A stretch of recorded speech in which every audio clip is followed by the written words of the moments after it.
is now called to order. I'm going to have Melissa take a roll call, please.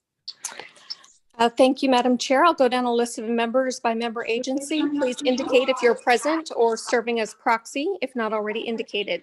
Bryant Powell. Here. Thank you. Someone needs to mute. Katie Proctor. Katie. Gina Montes. Here. Thank you. Roger Klingler. Here. Thank you. Gary Neese. Carrie Dyrek. Marcia Reed. Here. Thank you. Crystal Dykes.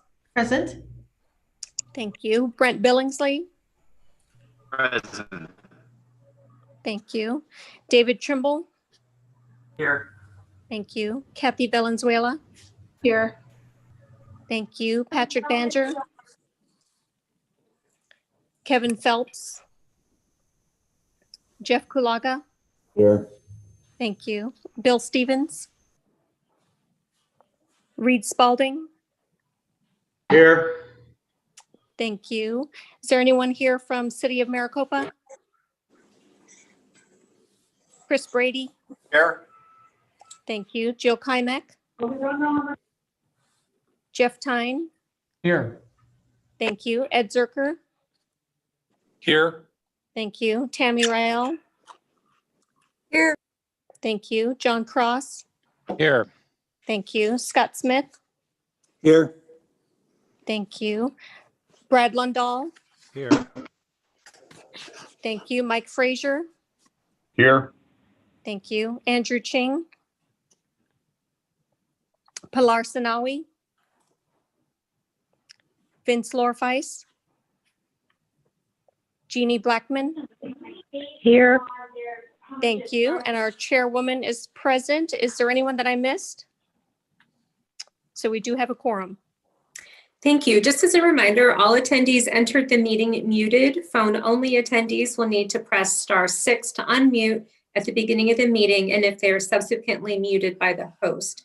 Please remember to mute when you're not speaking to create a positive experience for all of our attendees. Our next item is call to the audience. Members of the public were asked to submit written comments related to this meeting through the MAG website. Comments may be sent at any time leading up to the meeting, but must be received at least 1 hour prior to the posted start time for the meeting. This is the opportunity for the public to comment on items that fall under MAG's jurisdiction that are not on the agenda or that are on the agenda for discussion and not for action. MAG staff, have we received any public comments?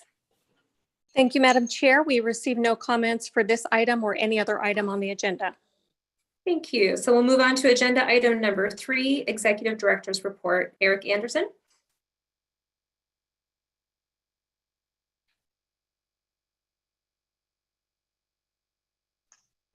Thank you, Madam Chairman. A couple of quick updates. We can go to the next slide. Our Regional Analytics Division just rolled out a new map explorer for residential real estate.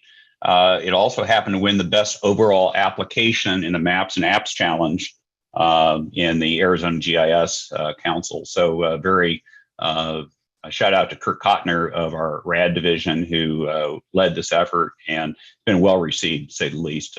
Get on our website and play around with it. I think you'll be amazed. Go to the next slide. And another thing we're proud of, our Don't Trash Arizona campaign. It's one of the it's a litter education campaign that's actually funded out of Prop 400.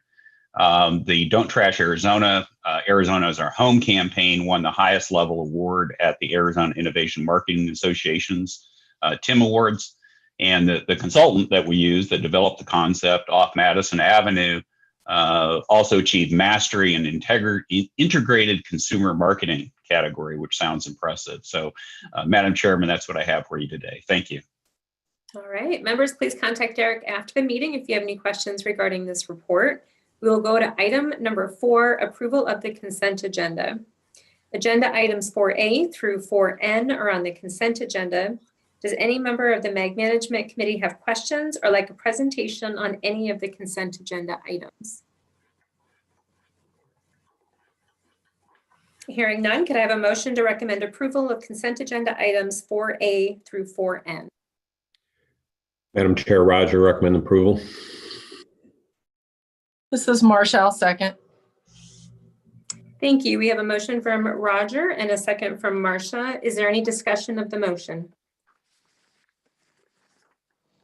All right, Melissa, can you take a roll call vote for us, please?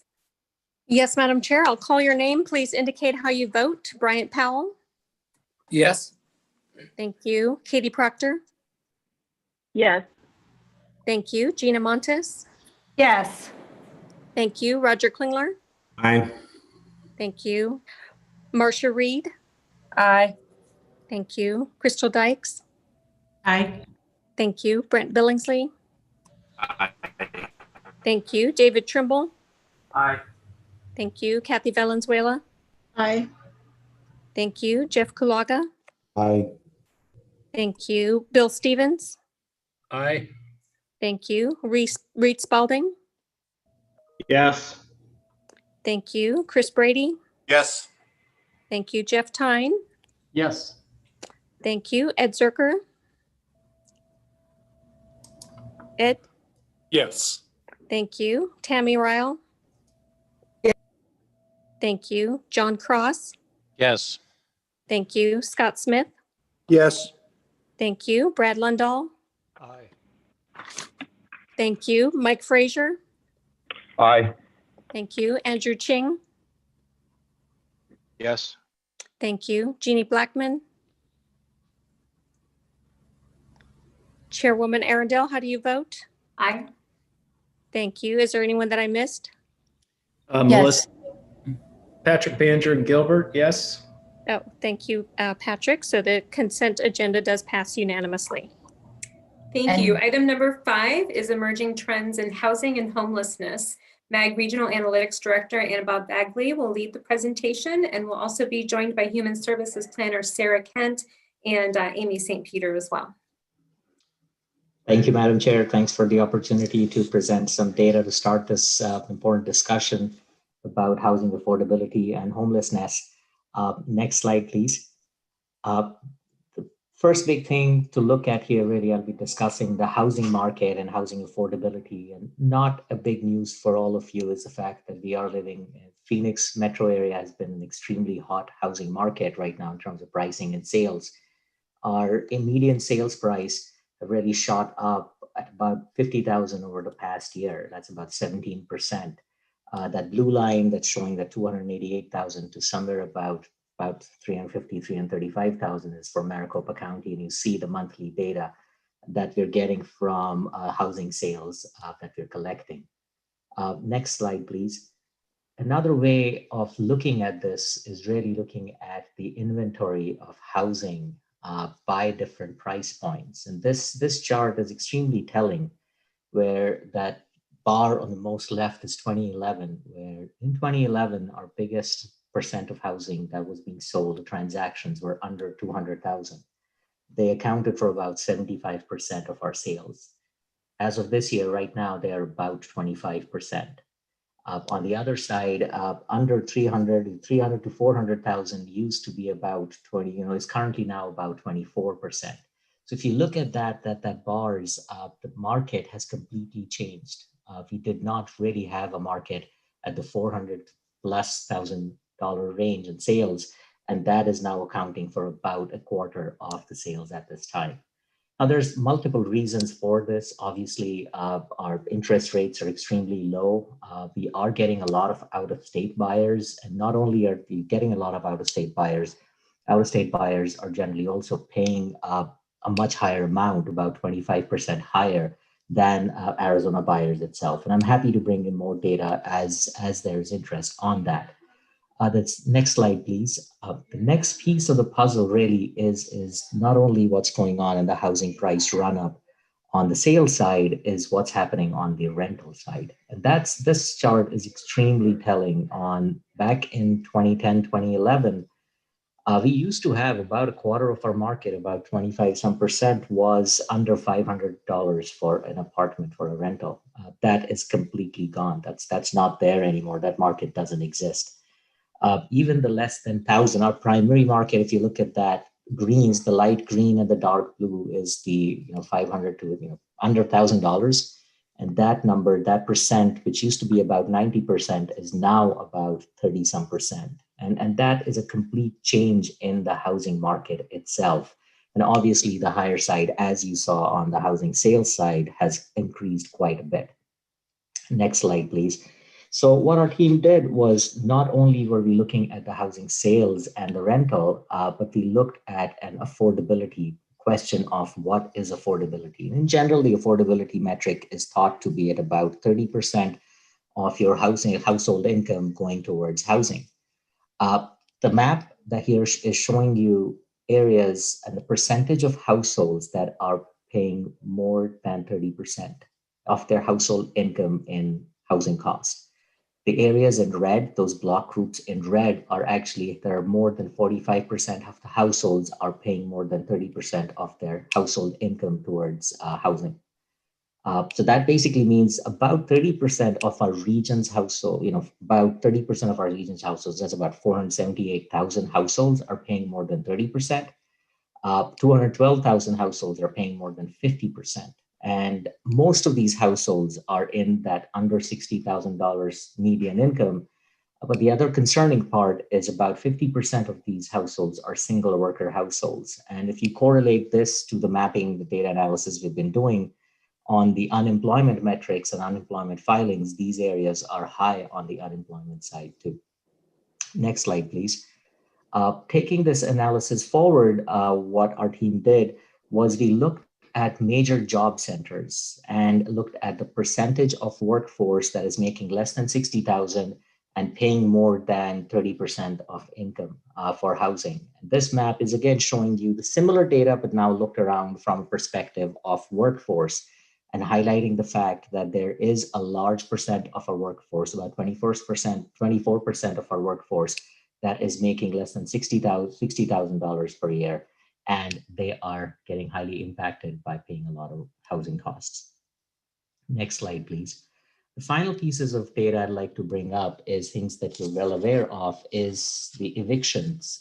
MAG has been tracking, working with Maricopa County Justice Courts, and this data is just for Maricopa County, is looking at evictions over time. In general, our county has had about 6,000 evictions per month over the past years. In general, that's been pretty stable.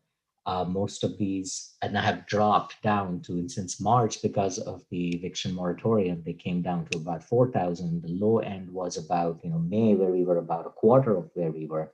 We're now slowly trending up.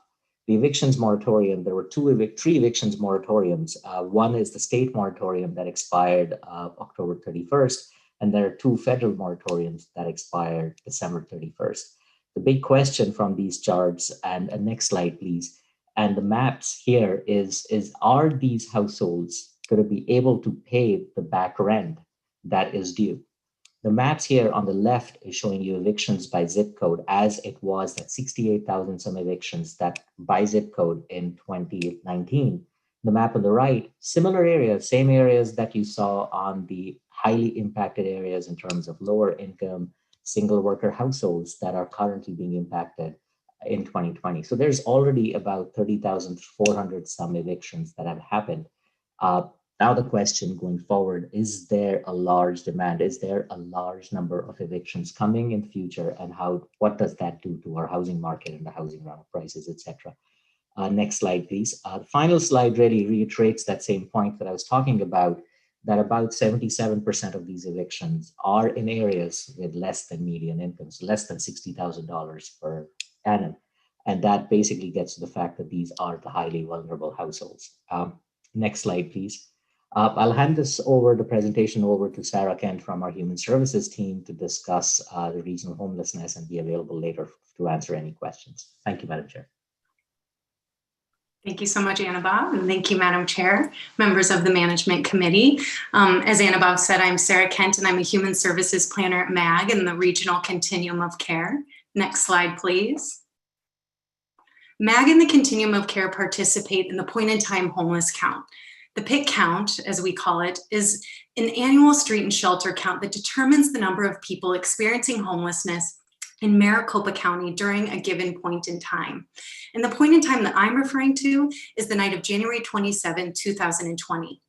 The pig count is an important source of data on homelessness as it is reported to Congress as part of the Annual Homelessness Assessment Report, or the AHAR. The pig count is a primary source of unsheltered homelessness numbers and helps to inform communities on the number of people who do not access services such as emergency shelter or transitional housing at any given point in time. Next slide, please. The point-in-time homeless count marks a substantial increase of 12% over last year.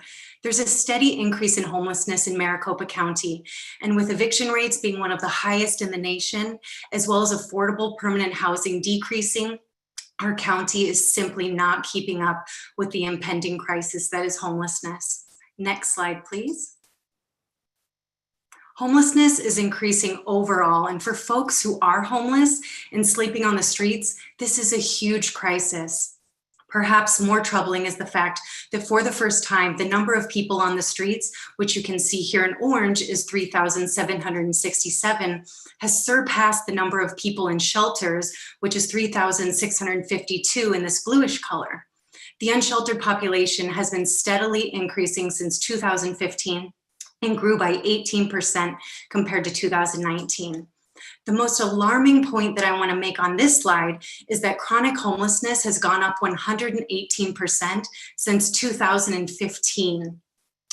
The word chronic homelessness is used to describe people who have experienced homelessness for at least a year or repeatedly. Chronic homeless folks are usually those folks that are most visible on the streets that we see every day. Next slide, please. You can see here that these are the 2017 unsheltered pig count totals at 2,059. Next slide, please. And for comparison, here are the 2020 point in time count unsheltered numbers coming in at 3,767. The unsheltered count for Maricopa County region has been increasing each year across the whole region. The number of people experiencing unsheltered homelessness in each subregion has also been increasing annually. And you can see on this map that homelessness impacts the region as a whole. And these numbers demonstrate the need for more permanent affordable housing. Next slide, please. Aside from the pit count, which is an annual one-night snapshot, there is ongoing data collection in the Homeless Management Information System, or as we call HMIS. Next slide, please. We have a partnership with the Crisis Response Network as they are the HMIS administrator, and we regularly receive two reports, which is the weekly shelter report and the outreach coordinates data. There's an overlap, of course, between these two reports since clients can access multiple services within the homelessness system. Next slide, please. This next map is of outreach encounters in the past year and shows that homelessness is in fact a regional concern. As mentioned prior, the pig count data is a snapshot and the outreach data is an aggregate of the total homeless outreach encounters by outreach workers. The dark colors represent a higher concentration of homelessness encounters by outreach teams, with the navy blue showing areas with over 750 encounters. Next slide, please. In addition to the outreach data, we receive a separate report showing all clients accessing services, shelter services rather, each week. This chart shows weekly totals since March, and there's been 12% increase with 3,241 clients in shelter in the most recent week of October 23rd. We have not done a historical analysis of trends from the same time last year, and we're not yet sure if the increase is a seasonal trend or due to the effects of the pandemic. Next slide, please. Looking at our latest weekly shelter report from October 23rd through the 29th, here are some of the key findings. 38%, or over a third, of shelter clients reported that their homelessness started during the pandemic. MAG's Analytics Division also did a demographic comparison between the shelter report and the census population estimates, finding that shelters have a higher proportion of males and adults ages 25 to 59, and the overall Maricopa than the overall Maricopa County population estimates, as well as shelters have a higher percent of minorities than the overall Maricopa County population and a lower percent of Hispanic and Latino folks. The continuum of care is working with racial equity consultants to address these disparities. Next slide, please.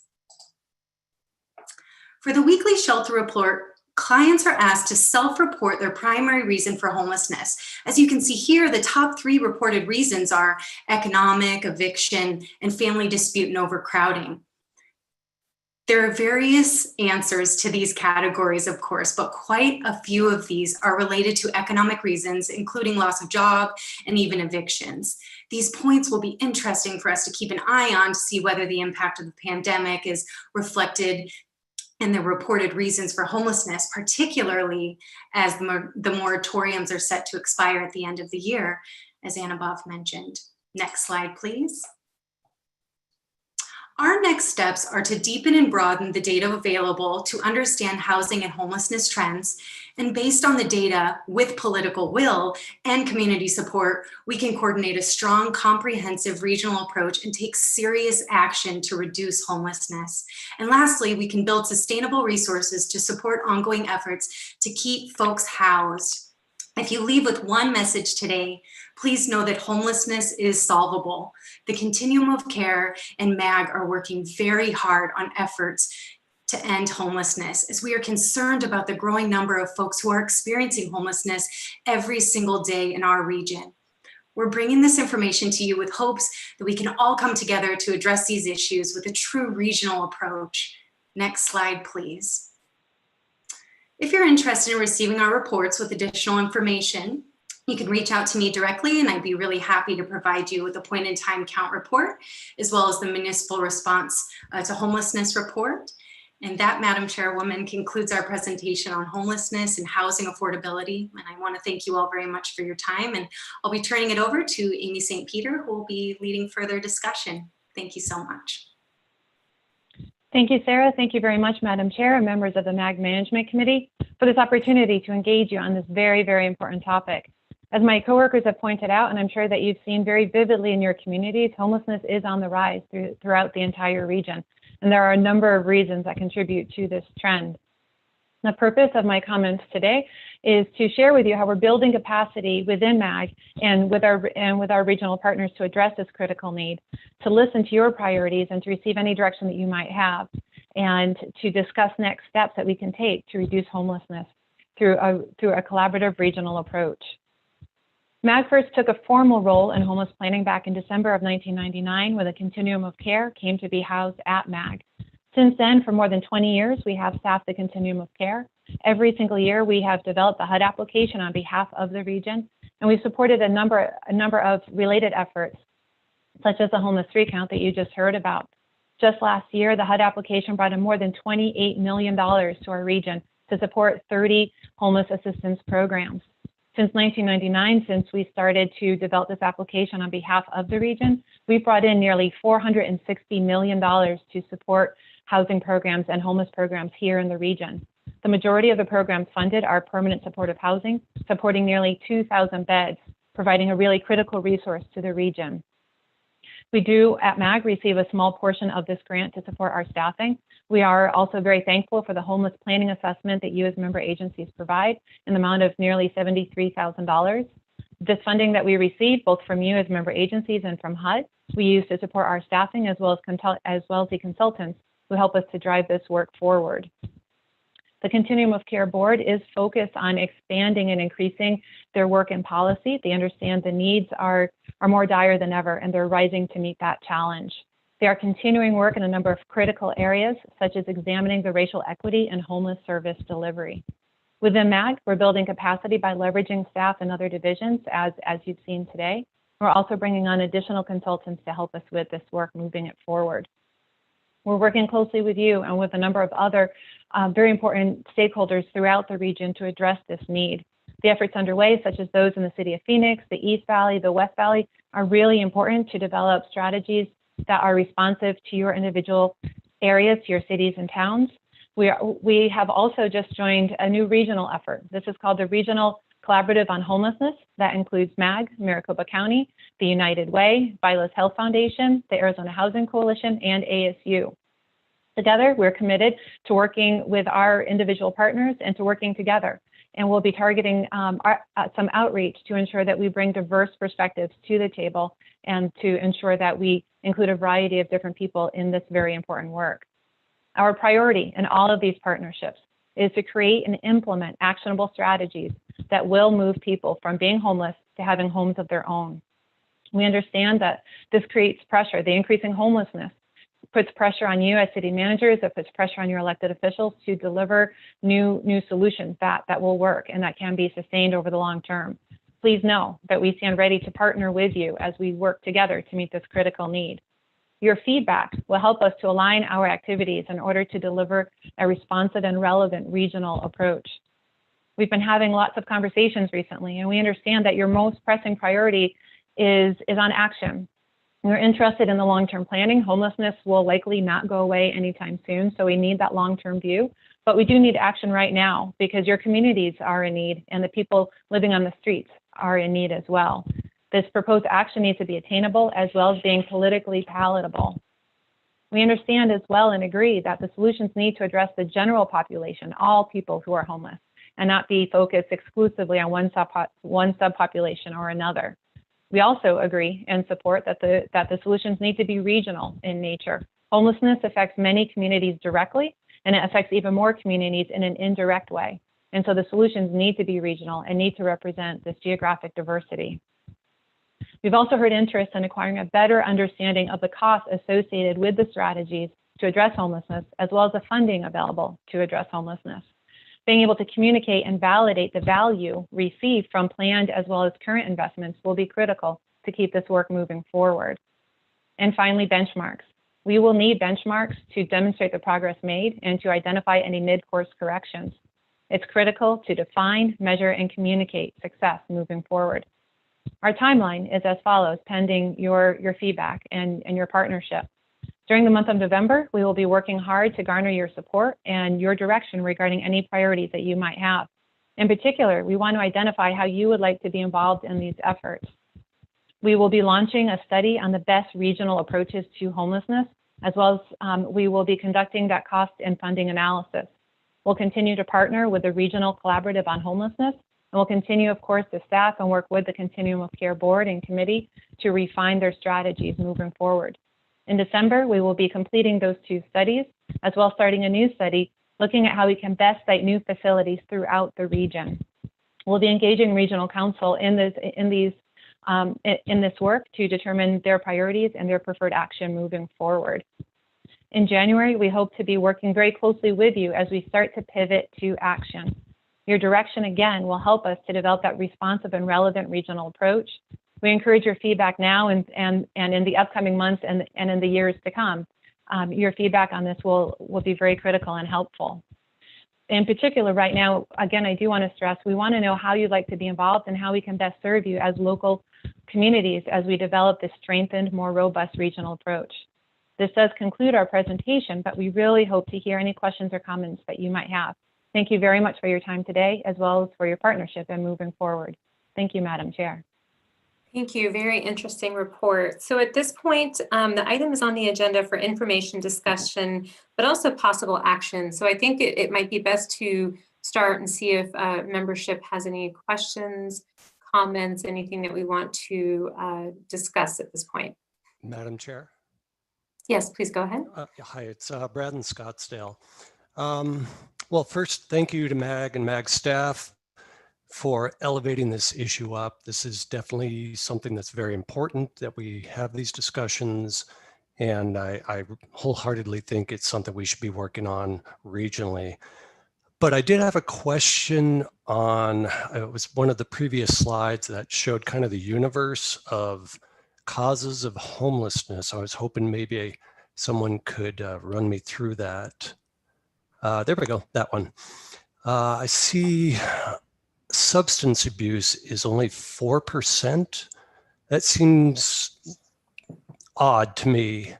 And I was hoping maybe someone could tell me how that data was derived. because it just seems to kind of fly in the face of, what I understand is the homeless population, and that to me even seems low for the general population. So could maybe someone talk me through that just so I can wrap my head around this a little bit better? Thank you. Absolutely. Madam Chair, if I may, and then I'd encourage Sarah to jump in as well. Brad, that's a great question. Thank you very much for asking about that. There are a few points on that. One, this data is self-reported, and we are asking for the primary reason for someone to become homeless. And so while many may struggle with substance abuse, they may or may not consider that to be their primary reason for becoming homeless. Often substance abuse can be a symptom. It can be that person trying to self-medicate from trauma, abuse, things like that. It's very much an addiction that they need help to overcome. And so while they may struggle with addiction, with substance abuse, they may not themselves consider that to be their primary reason for becoming homeless. Sarah, do you have any additional thoughts to share on that point? Beautifully shared. And I think it is a common misconception as well, that folks largely are suffering from substance abuse. Mental health and substance abuse look very similarly, I think, to the eye. And so it's something that we're tracking, but beautifully said, Amy. You very much captured it. Thank you. Brad, did you have any follow-up?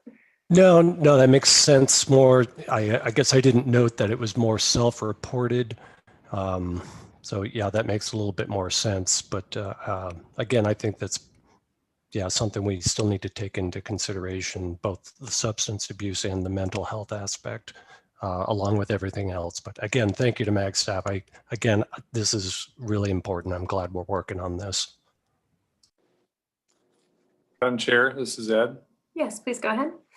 Thank you. So I think I probably stirred this up from our perspective. And just to go back to that, so I had shared at East Valley and West Valley something going on in Central Phoenix. And if you recall the maps that are shown, clearly the hot spot of a lot of this is in Central Phoenix. And that coincides with the location of a very large shelter in Central Phoenix. And what's happening is that shelter called the Human Services Campus, which contains Cass, St. Vincent de Paul, adjacent to it is Andre House, Justice Center, and some others. The Human Services Campus is seeking to get zoning change to allow them to go from 450 beds to 1,000 beds. One view of that is that that's necessary because if you look at the neighborhood around the Human Services Campus, you can easily find that many people sleeping in tents on the street in parking lots. So one idea is that shelter should be expanded to meet the need.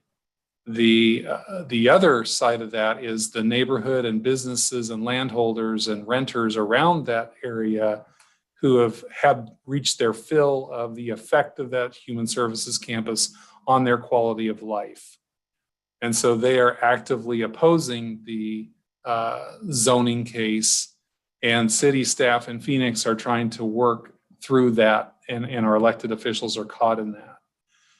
And one of the things that is being addressed in the stipulations is to not allow, if the zoning is granted, to not allow these shelter providers to contract with other cities outside of Phoenix for bed space at Cass.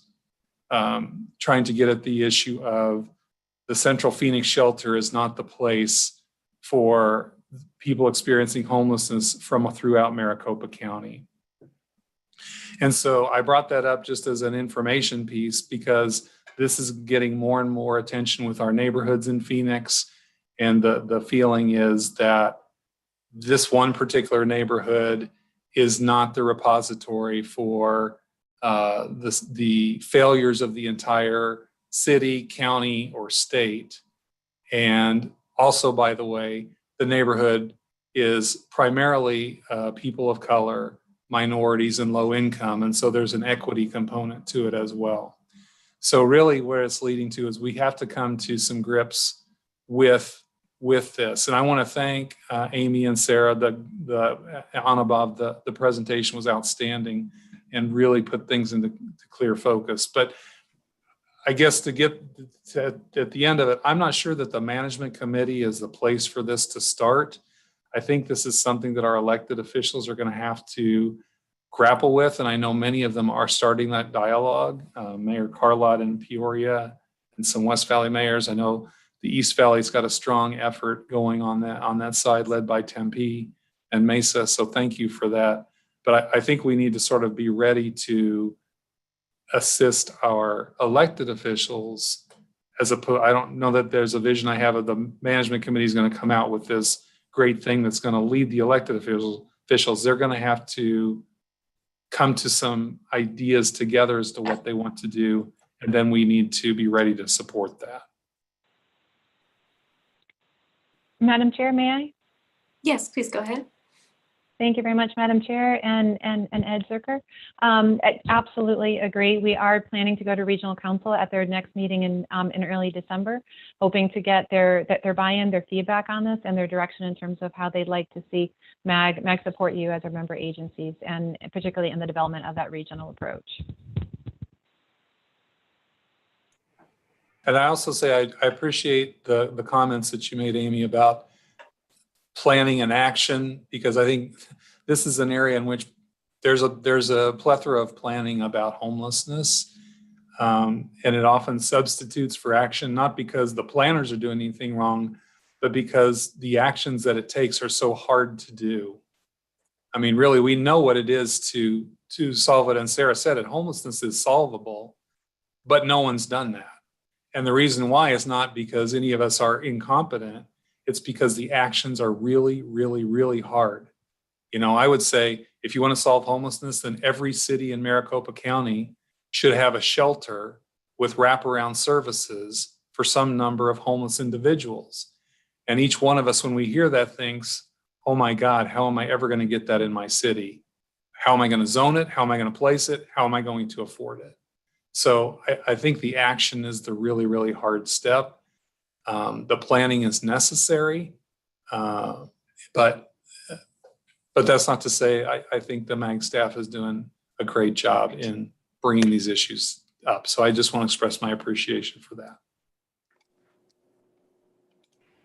Madam Chair. Madam Chair, this is Gina. Can I make a few comments or questions? Yes, Gina, please go ahead.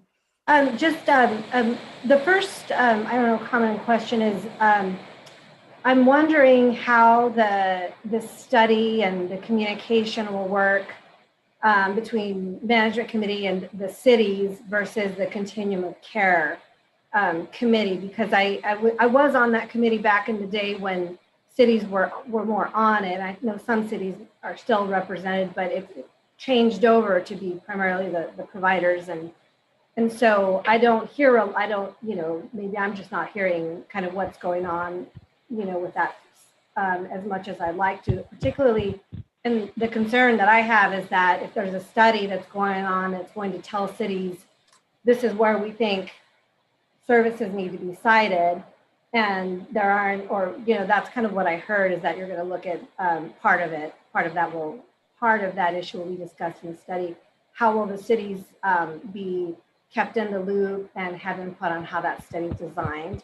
And then my second point on the study is that I think that it should include not just, and I probably wouldn't, but I have to say it, not just shelters, but also, cities that have mental health facilities, detox, cities that have vouchers of various types distributed in their communities, Section 8, VASH, what have you, other workforce housing and low-income housing as well. So looking at kind of the full spectrum of what cities are doing, towards to address, prevent homelessness, and what services they're providing in addition to whether or not there's a particular shelter.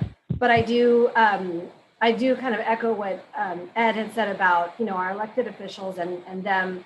There are a lot of discussions, and I will say in the West Valley, there have been a lot of efforts. I can speak for my own city in the last several years, and services we are providing that we hadn't in the past, and the desire from the electeds to do something. And just one other comment, just about one thing to consider as the point in time study happens again, and I don't know what the plans are during COVID, and if I missed that, I might have missed that.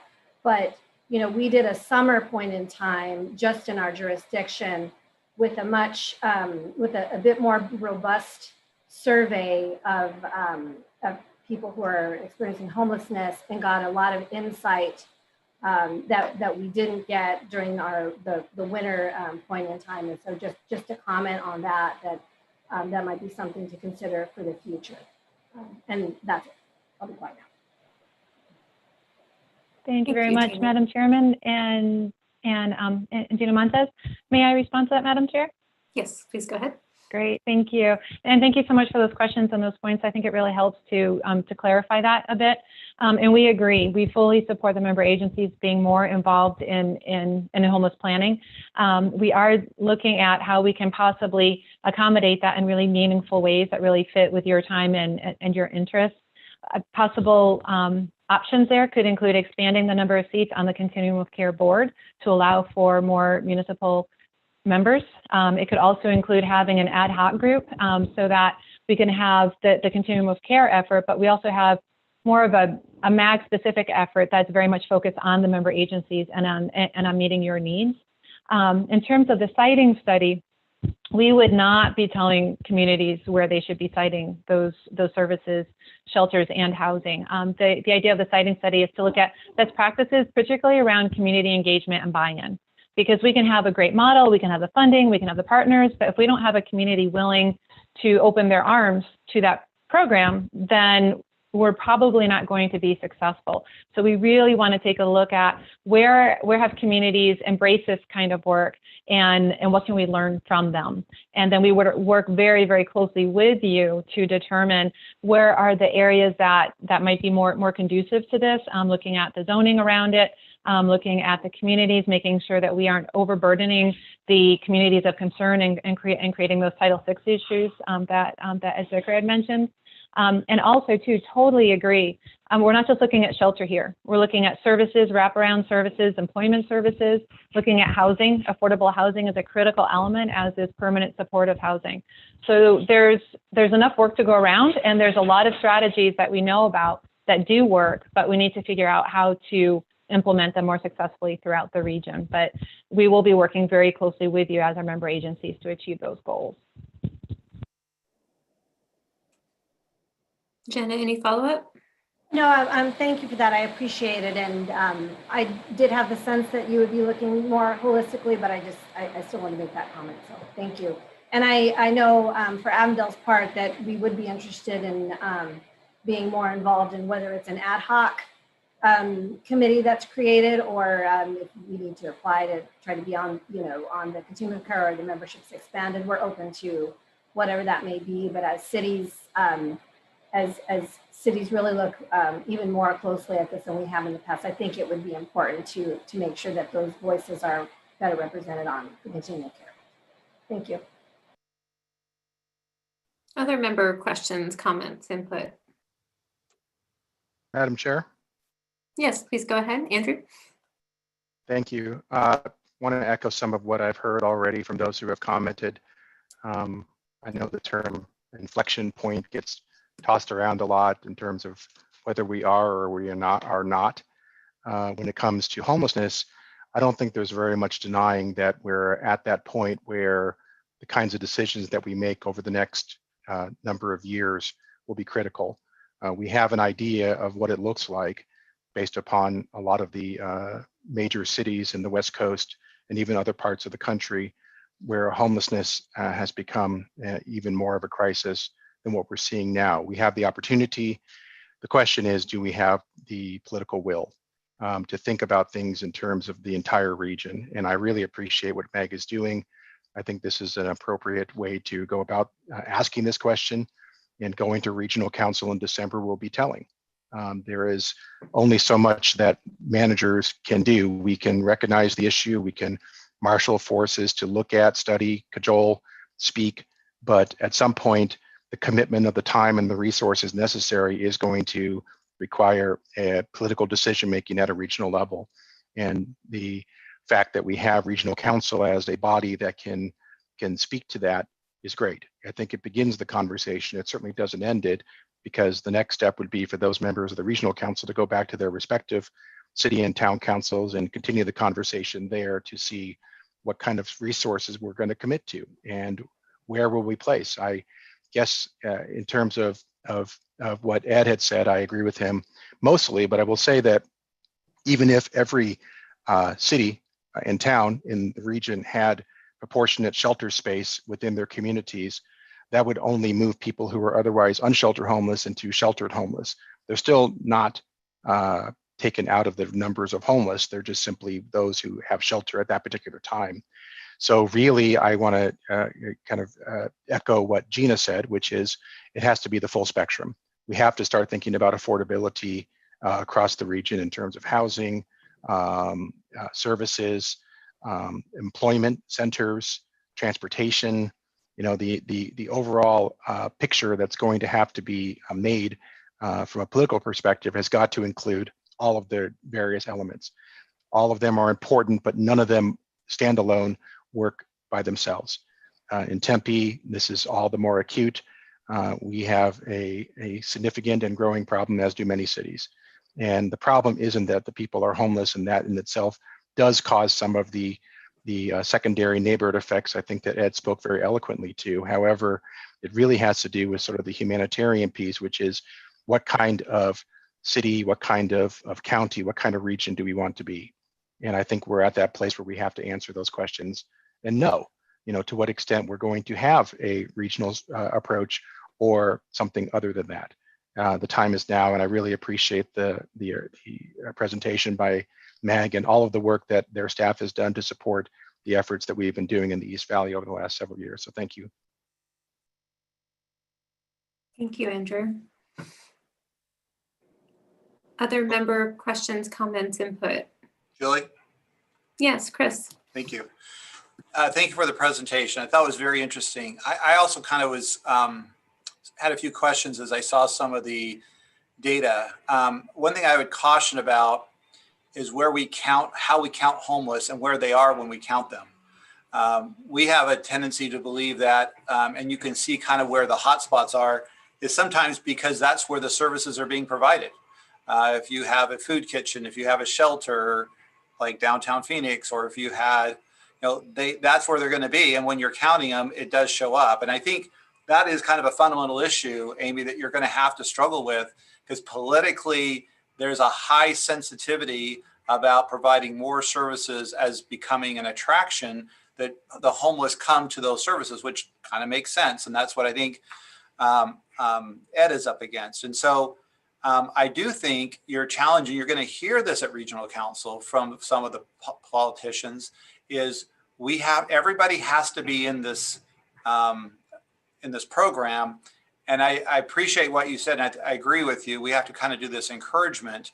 But what happens if a community says, not my problem, I don't have really that many homeless, and there's no way I'm putting these kinds of services in my community, it just won't fit? Okay, so the question then becomes, then what? And then because in effect, if we don't accept the fact that the homeless are everybody's responsibility, but they're only the responsibility of those who are providing those services to them, that's where I think there's a kind of a breakdown. I think you're going to hear that, I think, on the political conversation about what's equitable there. So I just point that out.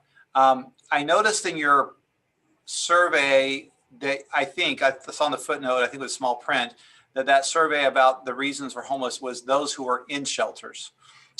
I think our dynamic says from our public safety folks that those that they find chronically that are in parks and around businesses don't want to go to the shelters, and they actually, maybe they fit more of Brad's kind of profile of individuals who want to just choose to be urban campers, or they have mental illness or addictions. And I agree with your addiction, that can come from somewhere else. But nonetheless, those are huge issues for our public safety folks that they have to deal with, not only them being in a homeless situation, but how do we deal with the mental illness and how we deal with addiction recovery? So thank you. Thank you very much. Madam Chair, may I? Yes, please, Amy. Great. Thank you so much, Madam Chair, members of Management Committee. No, and thank you for that. There is a very tangible reality of seeing people who are homeless, who seem very resistant. They used to be called hard to serve, but increasingly, we're looking at what choices are we offering them. So sometimes when we're offering someone shelter space, for example, if there are a lot of at least perceived barriers from that homeless person's perspective, well, I don't want to give up this or I don't want to give up that, then it's a tempered choice. And so we're particularly looking at offering a whole range of different ways to engage people with services. Sometimes it's shelter, sometimes it's the outreach services to help them to build up that trust. So we really can help them. And I do really hear your point about homeless people congregating where there are services, and that's natural because that's where they can get help, and many of them do really want help and do want to make that change. And I think those conversations throughout the region really become all the more critical at that point, to see that every community in some way can have a role in addressing homelessness. And it may not look the same in each community, but every community can have something to do to help with this discussion. And it's up to us then, just like we want to offer people who are homeless a range of choices, we need to offer a range of choices for communities to become involved in this work in a way that really works for them and in a way that's equitable across the region.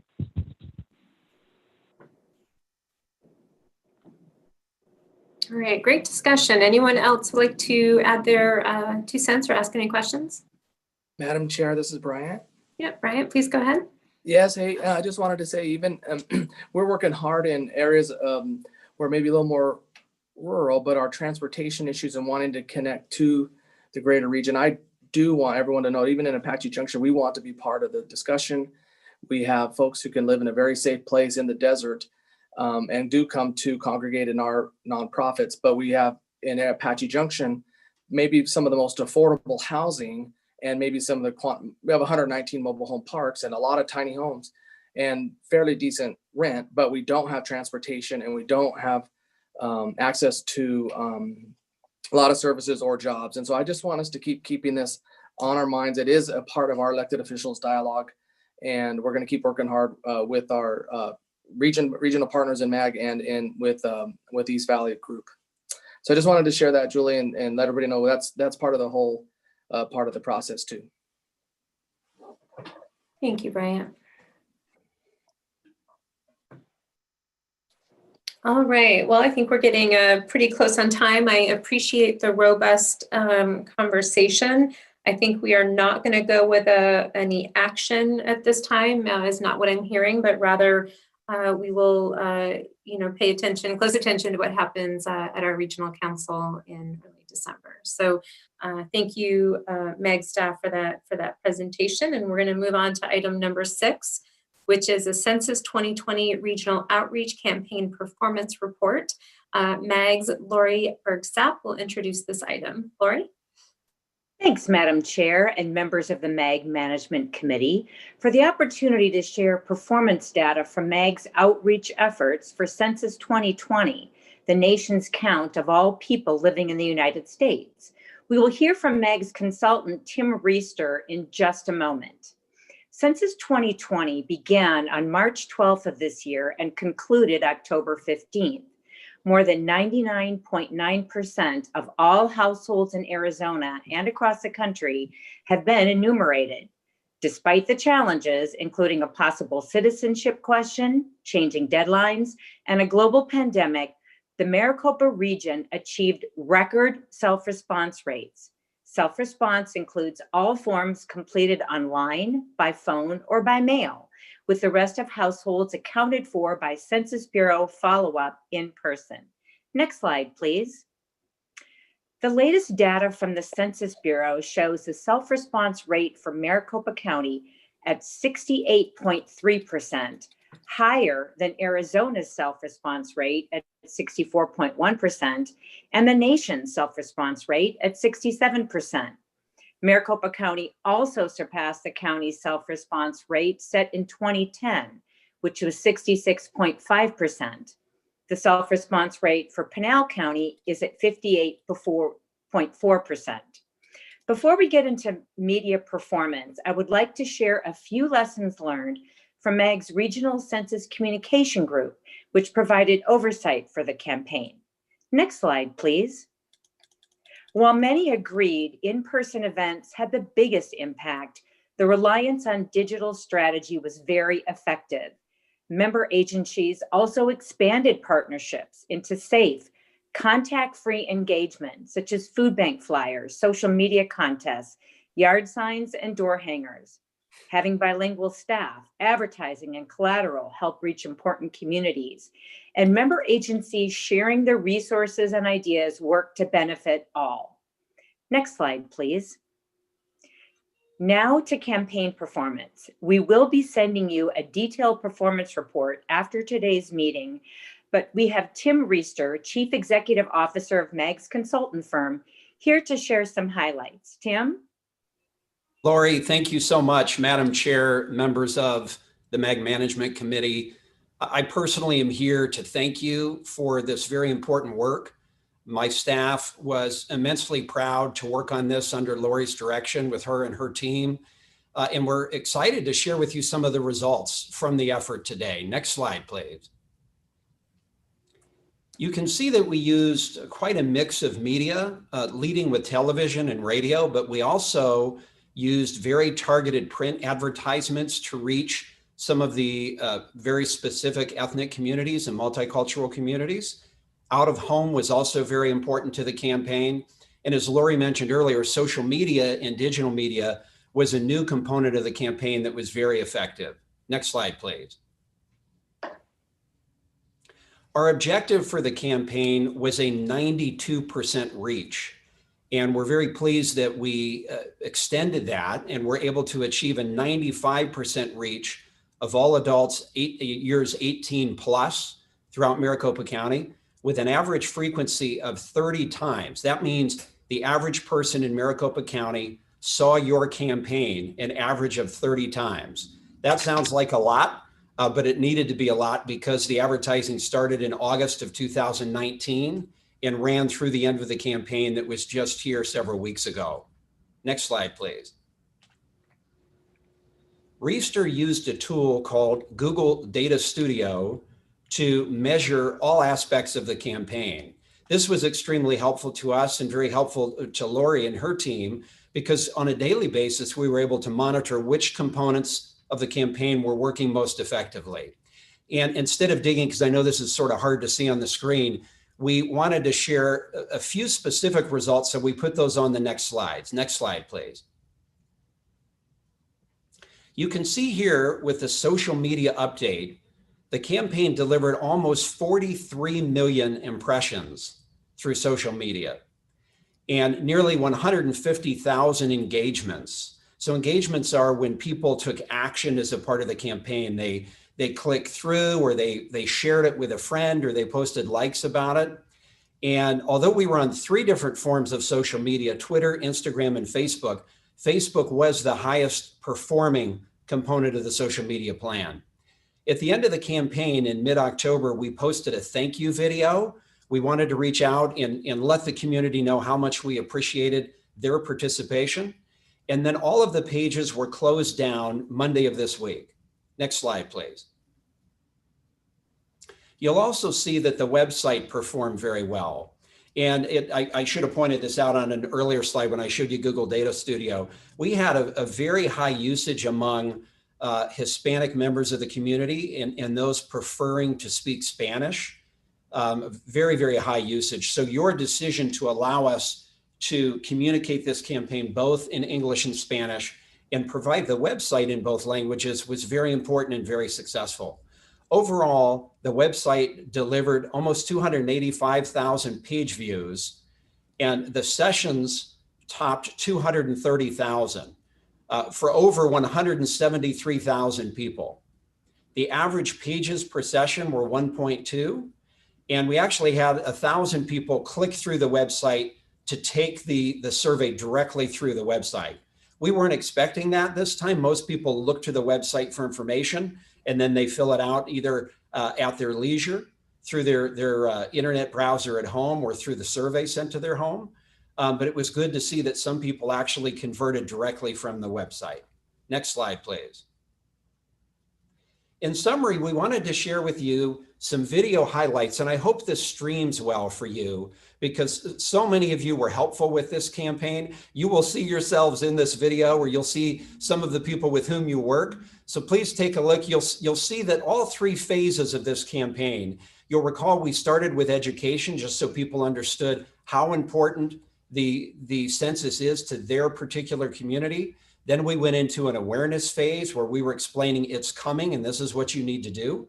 And lastly, we were driving participation. You'll see the imagery throughout this video walk you through all 3 phases of the campaign. Can we please roll the video?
Okay, great. Thank you, Tim. I also want to thank the co-chairs of our census group, Goodyear City Manager Julie Arundel and Chandler City Manager Marcia Reed, for their work to lead us to a record response for the region. That concludes our presentation, and we certainly welcome your comments or questions. Thank you, Lori and Tim. And I need to shout that back to you. Lori, you did a fantastic job leading the regional group and keeping everyone informed and on task. And Reister, we really enjoyed working with your group, and I think it was an extremely successful event. So this item is for information and discussion only. Are there any questions or comments from our membership? All right, well, thank you. Thank you. Thank you. Our next item is update on the development of a new regional transportation plan. Ms. Audra Kester-Thomas will give this update. Madam Chairwoman, members of Management Committee, pleased as always to be back to provide a swift update on the latest developments of the Regional Transportation Plan. We're cognizant of our time, and John and I will commit to running through this presentation fairly quickly. All of this information is contained under cover in your agenda packet today, and as you'll note, we'll be featuring 2 items: updates on revenue projections, as well as formalizing our weights assigned to project level evaluative criteria. Next slide. With that, I will invite John Bolin, Transportation Finance and Program Manager, to present this update. Thank you very much, Audra, Madam Chair, members of the MAG Management Committee. Next slide, please. I will move through this very quickly. If there's any questions, certainly happy to answer them at the end of the presentation or even offline. First, I'll give a little bit of context to our approach for revenue forecasting, and then I will follow suit by going through the various relevant revenue elements that make up our RTP and touch on the projections there. Next slide, please. So looking back in time, as part of the 2003 RTP, which really was the baseline for Prop 400, as part of that effort, we put all the revenues available to the region on the table. So we like to focus on the half-cent sales tax, which made up about 54% of forecasted revenues at the time. And then the balance was really made up of a combination of HERF funds as well as federal funds that flow to the region. One element that's not covered in here that's certainly a very big portion of the region's revenue portfolio is local funding. A lot of that has to do with some of the policy elements that we'll touch on later in the RTP development process. Next slide, please. So top of mind for everybody is the projection of the dedicated sales tax. This was first approved by voters back in 1985. A separate initiative, transit-specific initiative, went before voters in 1989. Unfortunately, that was not successful. So as a result, back in 2004, we went before voters for an extension of Proposition 300, and really that was a multimodal focus. So for purposes of revenue projection looking forward, we wanted to be very conservative in our projections. So we've forecasted revenues over both the 20 and the 25-year period.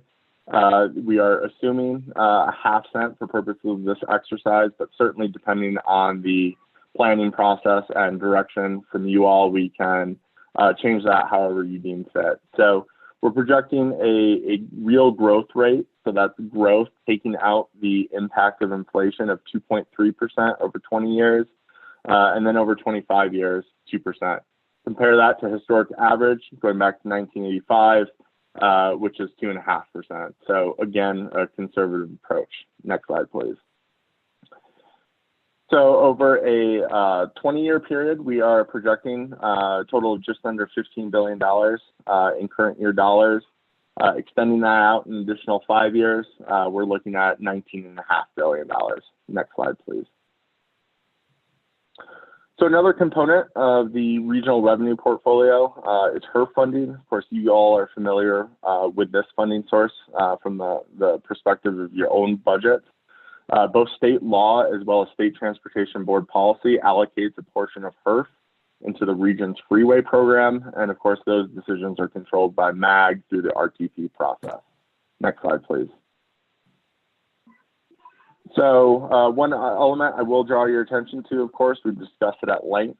The state gas tax has not been increased since 1991. As a result, this continues to be a diminishing revenue stream. Of note, fiscal year 2019, or 2020, excuse me, was the first fiscal year for which, if you combine the diesel fuel revenues with the gas tax revenues, it made up less than 50% of total revenue. So unfortunately, not necessarily a good record, but one to be cognizant of. Next slide, please. So over a 20-year period, we're projecting total HERF revenues into the freeway program to be about $2 billion. Extending that out an additional 5 years would give us $2.5 billion. Next slide, please. And then the last funding source I'll touch on today, federal funding. We have mentioned this throughout the RTP planning process. This represents a significant portion of the region's overall revenue portfolio. Federal funding really flows into the MAG region through two different departments in the DOT. We have FHWA funds and FTA funds. So I'll touch on those each specifically, but do note that if you're looking back at Prop 400, federal revenues represented almost 40% of the total revenue portfolio. Next slide, please. So FHWA funding in our region, it really flows through two different sources. The region receives a significant portion of it, of the overall Federal Highway Administration funding that goes to ADOT. There is a state transportation board requirement that the MAG freeway program receive a portion of that. And then there's a separate allocation that flows directly to MAG. So that's what we think of when we talk about Surface Transportation Block Grant Program or CMAQ funds.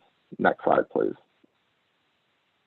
So in terms of the federal funds that flow directly to MAG, we are projecting a 20-year total of just under $3 billion. And extending that out to 25 years, we're looking at $3.7 billion. Next slide, please. And then of the portion that the MAG region receives of the ADOT allocation, this is significantly larger than what MAG receives directly. Over a 20-year period, we're projecting about $6.1 billion. And then a 25-year period, we're projecting just under $8 billion. Next slide, please. And then the final funding component that I'll touch on is FTA funding. So for purposes of simplicity, we can really consider it to be two different elements. There's formula funding that flows to the region, largely based on different metrics, service metrics, revenue miles, things of that sort. And then there's FTA discretionary funding. So that's money that comes largely for high capacity transit, so light rail extensions, streetcar. That funding is awarded based on a nationwide competitive basis. So for purposes of our initial revenue projections, we're not projecting any FTA discretionary funding. Not to say that we're not going to receive it, but simply put, we can't project it until we know what different high capacity transit elements make up our RTP. So we'll layer that in the future. Next slide, please. So the chart on the screen shows our total projected revenues for FTA. Over 20 years, we're projecting $2.3 billion. And over 25 years, that goes up to $3.1 billion. Next slide, please. What's it all mean total? So if you add everything up over a 20-year period, we're currently projecting about $28.2 billion. Of course, that is absent any FTA discretionary funds. And then over a 25-year period, that bumps up to $36.7 billion. So Madam Chair, I'll turn it back over to Audra to go through the rest of the presentation. Thank you. Thank you, John. Next slide. We'll now present the final project evaluation frameworks. This is not new information to you. We're bringing it back now with weights assigned based on the feedback we received from you, our work group, as well as policymakers this summer. Next slide. Just a reminder, as part of our performance-based evaluation, step 2 is taking those large capital, high capacity projects. We have a number of them, and an attempt to use this performance-based evaluation process to reduce the number of candidates ultimately that go into our scenario planning. So the real goal here is to identify those highest performing projects that we move forward into scenario planning. Next slide. For proposed freeway weighting, we're proposing, based on the feedback from management committee work group, managers, as well as our policymakers, mobility at 30%, prosperity at 30%, safety at 20%, responsiveness and preservation both at 10%. Again, this is weighted, and the feedback we receive from you, it certainly addresses mobility as being a high priority, as well as safety and balanced approach. And it recognizes really the role of freeways in our regional economic and residential development patterns. Next slide. You'll see then these weights applied according to our performance measures. Feedback from our management committee work group seemed to indicate that this aligned with the feedback received and was a good fit. Next slide. For proposed arterial weighting, you'll see just a few revisions from the previous freeway weighting. Mobility, safety, and prosperity equally weighted at 25%. Preservation a little higher based on really a lot of the feedback we got from managers, recognizing that we're not continuing just to expand, but now recognizing the different life cycle patterns that exist in our arterial grid network. And then 10% for responsiveness. Next slide. You'll see these applied again to those specific measures. We did have a conversation, an offering of perhaps increasing mobility and prosperity, maybe both up to 30% while we were in our management committee work group. I don't know that we ultimately were able to garner a consensus around math that totaled 100%. And I think the conversation acknowledged that, particularly given the different life cycles of our arterial grid network across the region, it's hard to make a one-size-fit-all equation, if you will. So we're happy to entertain additional feedback on these weights. Next slide. With the reminder that we're attempting to really pare down the number of potential projects for consideration in scenario and trade-off planning, you'll see we're planning on moving those forward in step 2, applying these criteria and the weights accordingly this winter. But when we stepped back, we realized that we only have a couple dozen high capacity transit projects, and 2 things really illuminated to us. One, we have committed to and continued investment in a regional bus rapid transit study in partnership with the City of Phoenix, who also is advancing their own study work to identify a potential bus rapid transit network for application here in this region. We feel strongly that that work continues this winter. It was timed accordingly to inform the RTP development. There's a lot of research and analysis that's going underway with it.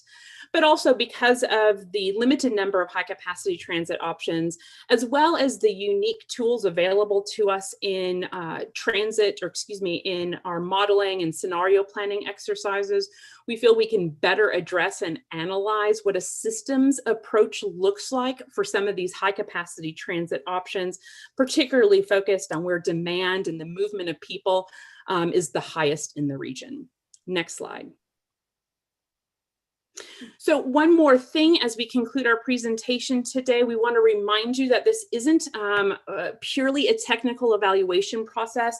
We recognize, and certainly learning from our peers, that some good projects may not otherwise score well just because of the nature of the technical analysis. And so we've built in this step 3, this opportunity, if you will, to make sure that we haven't forgotten a really good project that should move forward into the scenario planning and trade-off analysis. Next slide. So we wanted to talk a little bit about how we envision that playing out. This is one of those qualitative moments in the performance-based evaluation process here. And you'll see this is an opportunity to identify an otherwise really important and high priority project that may have fallen below the line in the purely technical analysis. We're outlining some of the justification and reasons that a member agency may come to our policy committees and say and ask for reconsideration of a special circumstance of a project that otherwise falls below that line. You'll see some of these justifications listed here. Potentially, it's a project that has a substantial amount of regional funding already committed to it. It's uniquely tied to existing private or local funding to enable a federal match. It enables our readiness for technology. It perhaps enables unique equity outcomes, including environmental justice outcomes. It completes a missing regional system link, something that we're very cognizant of, especially as our job of maintaining and delivering a regional connective system. Perhaps it uniquely connects multiple modes of transportation, but also potentially enabling an investment balance across the region. Next slide. So with that, let's briefly summarize our next steps. Next slide. Just this morning, we continued our transit conversation, this time with Valley Metro's management committees. Some of you joined us this morning, and we appreciate your attention to, I think, yet another really good conversation. We'll continue that presentation later this month, presenting at Valley Metro's boards of directors in joint session with Valley Metro to further illuminate really these 2 questions that are germane to any of our decisions moving forward.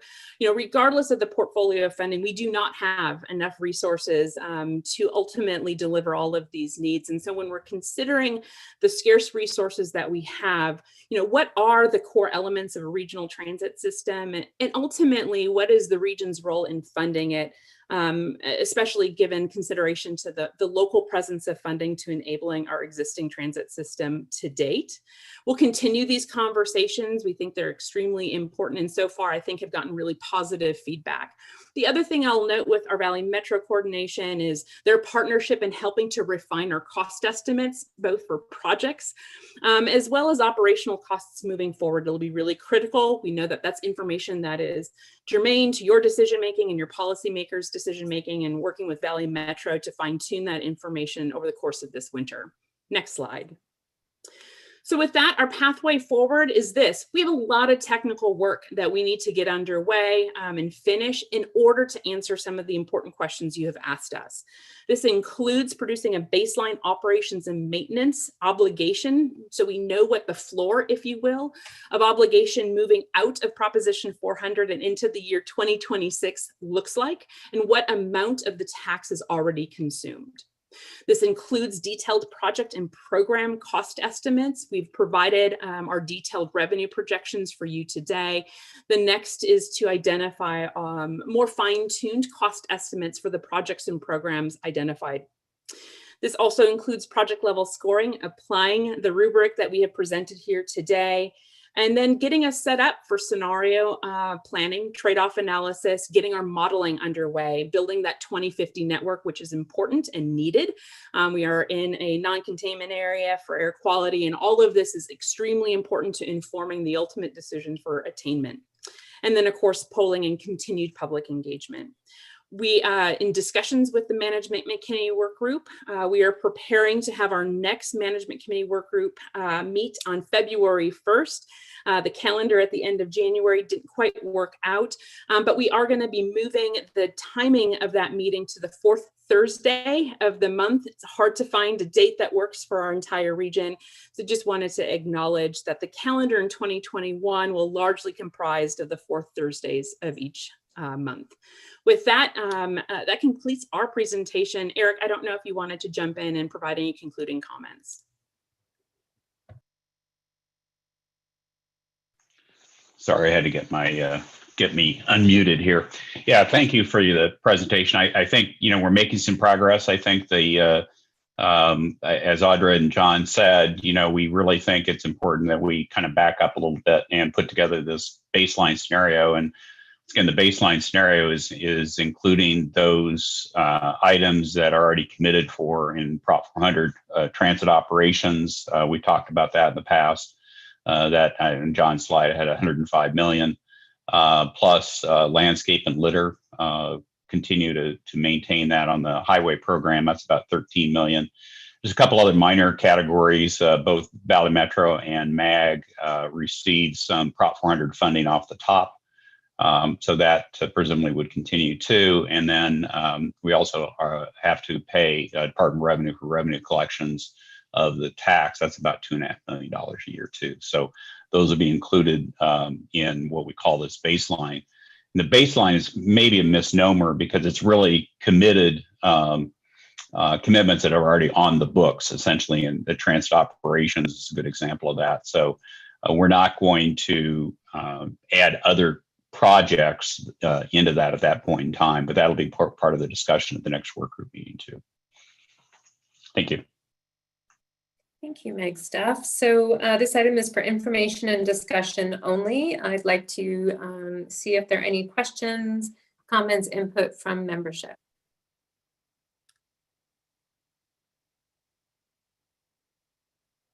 Madam Chair. Yes, John.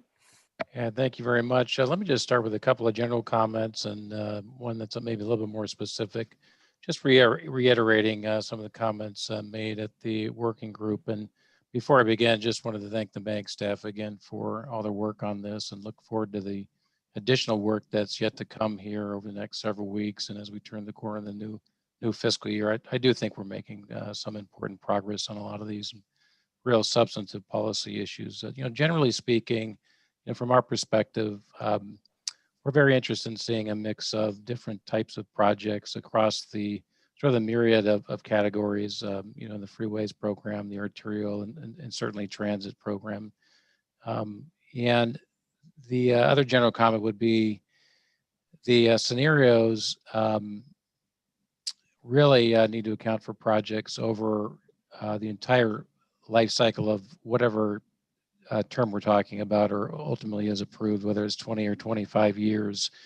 And I think that's going to be important to be able to evaluate that context of time relative to some of the deferred projects as well, because some of the deferred projects, based on how much change has occurred, certainly since 2000, with over 1.5 million people, just want to make sure that there's the adequate amount of testing, that's evaluation that's going through those as we're considering new projects as part of the overall project program as well, whether it's a 20-year or 25-year time horizon. I think lastly, and then I'll turn over to others who may have comments, is that relative to more specific comments on the arterial project evaluation framework, I appreciate that, Audra, with reference to the discussion about increasing the criteria or the weight for mobility and prosperity. One of the arguments that was raised at our working group, particularly as it relates to those two goals, has to do with some regions or some areas within the region experiencing significantly greater growth over the last 20 years or so, and particularly around job centers. That's, in our view, I think has to be a fairly significant part of the criterion there, that prosperity goal really tries to get at and try to properly analyze, let alone the mobility component that dovetails into that. The preservation goal, in our view, still really appears to us to really opening that door and maybe sending some mixed messages still with respect to how far the region's willing to go to take on maintenance that would otherwise be funded through another revenue source outside of the Prop 400 extension, Prop 500. And I think there's just more discussion needed with respect to that, and how we chart a path forward with respect to evaluating those types of projects, if we're going to be opening the door more in preservation. So with that, I'll turn it back over to whomever else, but thank you, Madam Chair, I appreciate that. Thank you, John. I don't know if Audra or Eric want to have any comments. Okay. No, I think we're open to the reflections on that. That's a summary, a great summary from Mr. Cross. Again, I think we're looking for the direction and feedback based on that comment. Other members? Julie, just a quick item. This is Jeff. Please go ahead.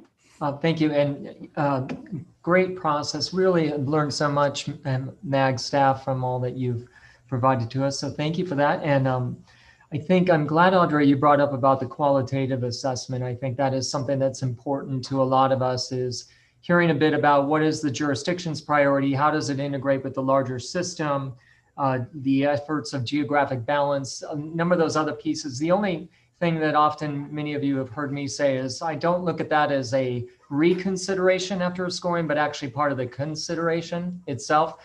So just food for thought. I don't want us to get lost in a numerical quantitative piece when this qualitative piece is so important. But that said, you all have been just great. Appreciate all of the learning that's come with this as well, the awareness that you've been able to provide. So thank you. Thanks, Jeff. Any other member comments?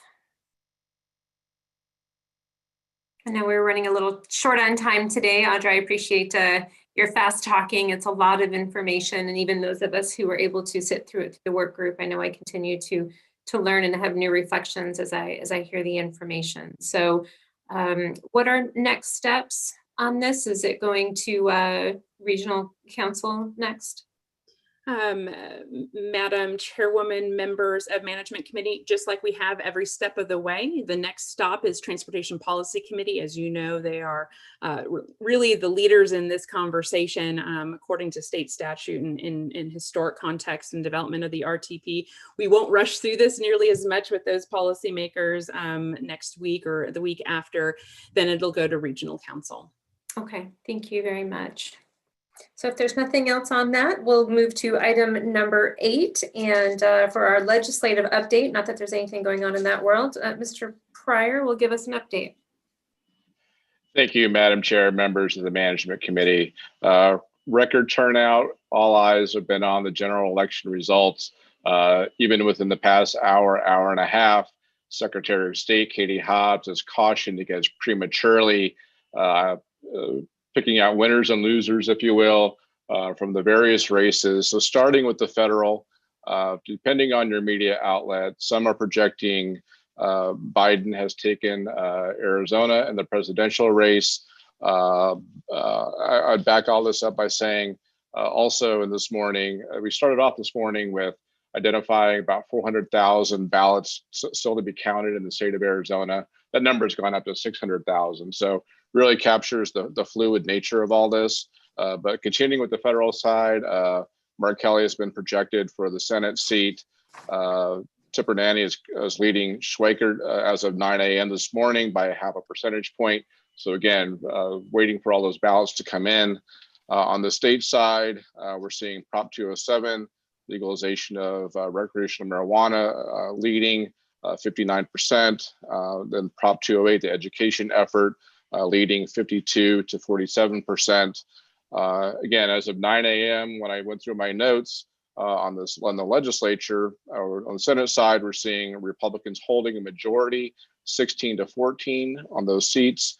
And then on the House side, similarly, Republicans holding a majority, 31 to 29. Corporation Commission, we're watching these races closely. I think this is probably really indicative of the early voting. Saw Democratic votes come in, but the day of, a lot of Republican votes came in. We were seeing the 3 Democrats leading early in the Corp Com race. Currently, Mayor Tovar is leading that with 2 Republicans coming in second and third. So a lot more to come on that one. And then on the county side, again, as of 9 a.m. this morning, if the current vote were to hold on our Board of Supervisors, we could see a change in 2 seats in District 1 and District 3. So we're watching those races as well. We all know you have mayoral races as well. That affects the composition of our regional council. So we'll be reaching out to you in a timely manner to address your new elected officials as they come on board our regional council. Madam Chair, that concludes my presentation. I'm available for any questions. All right, thank you. This item is on the agenda for information discussion only. Any questions for Nathan from the membership? All right, thank you for that update. Item number 9 is a request for future agenda items. Do we have any requests by membership for an item on a future agenda? Hearing none. Item number 10, are there any announcements from the membership? All right, well, with that, we will adjourn our meeting now that our business is concluded. I hope everyone has a great afternoon.